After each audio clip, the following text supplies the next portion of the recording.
સૌરાષ્ટ્ર યુનિવર્સિટીના પરીક્ષા વિભાગમાં વધુ એક છબરડું. બી.ફાર્મ સેમેસ્ટર 3ના 2 ઓનલાઈન રિઝલ્ટ બહાર પાડ્યા. પ્રથમ પરિણામમાં પાસ વિદ્યાર્થીઓ બીજા પરિણામમાં ફેલ બતાવતા ઉહાપો. રીએસેસમેન્ટના પરિણામ પહેલા પૂરક પરીક્ષા. હાજર વિદ્યાર્થીઓને ગેરહાજર બતાવતી નબળી સિસ્ટમથી હેરાનગતિ. તો સૌરાષ્ટ્ર યુનિવર્સિટી અને વિવાદ બંને એકબીજાના પર્યાય બની ચૂક્યા હોય તેવું લાગી રહ્યું છે. સૌરાષ્ટ્ર યુનિવર્સિટીમાં અવારનવાર એક બાદ એક વિવાદ સામે આવી રહ્યા છે. વધુ એક વિવાદ સામે આવ્યો. વધુ માહિતી મેળવીએ સંવાદદાતા ગૌરવ પાસેથી. ગૌરવ, સૌરાષ્ટ્ર યુનિવર્સિટીમાં શું ચાલી રહ્યું છે? પરીક્ષા વિભાગમાં વધુ એક છબરડો સામે આવ્યો.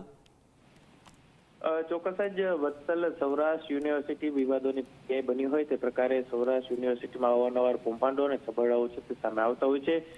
ફરી એક વખત પરીક્ષા વિભાગે વધુ એક છબરડો છે તે કર્યો હોવાનું સામે આવ્યું છે. ફાર્મસીના બી.ફાર્મના સેમેસ્ટર 3ના 2 ઓનલાઈન રિઝલ્ટ તે બહાર પાડવામાં આવ્યા હતા. પ્રથમ પરિણામમાં જે વિદ્યાર્થી પાસ થયો હતો, જ્યારે એનું જ બીજું જ્યારે પરિણામ મૂકવામાં આવ્યું ત્યારે એ ફેલ થયો હોવાનું સામે આવતા ઓહાપો છે તે મચ્યો હતો. રીએસેસમેન્ટના પરિણામ પહેલા જ પૂરક પરીક્ષા લેવામાં આવી હતી. હાજર વિદ્યાર્થીઓને ગેરહાજર બતાવી અને નબળી સિસ્ટમ થી આ હેરાનગતિ છે તે થઈ હોવાનું સામે આવી રહ્યું છે.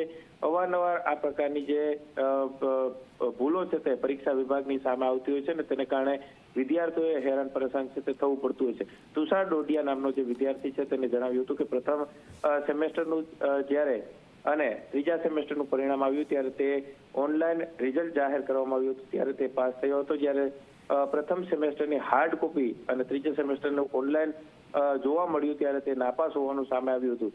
સેમેસ્ટર 5માં અભ્યાસ કરતા હોવા છતાં પણ તેમને આ પ્રકારે પરિણામની અંદર જે ગેરરીતિઓ છે તે સામે આવી રહી છે અને તેને કારણે વિદ્યાર્થીઓની અંદર એક રોષ છે તે જોવા મળી રહ્યો છે. આ જ પ્રકારના 2 થી 3 વિદ્યાર્થીઓ છે તે સામે આવ્યા હોવાનું સામે આવી રહ્યું છે. અલગ અલગ યુનિવર્સિટીના જે વિદ્યાર્થી સંગઠન છે તે પણ મેદાને આવ્યા છે અને આગામી દિવસોની અંદર વિદ્યાર્થીઓને લઈને વિરોધ થાય તેવી પૂરી શક્યતાઓ જોવા મળી. બિલકુલ ગૌરવ, માહિતી બદલ આભાર.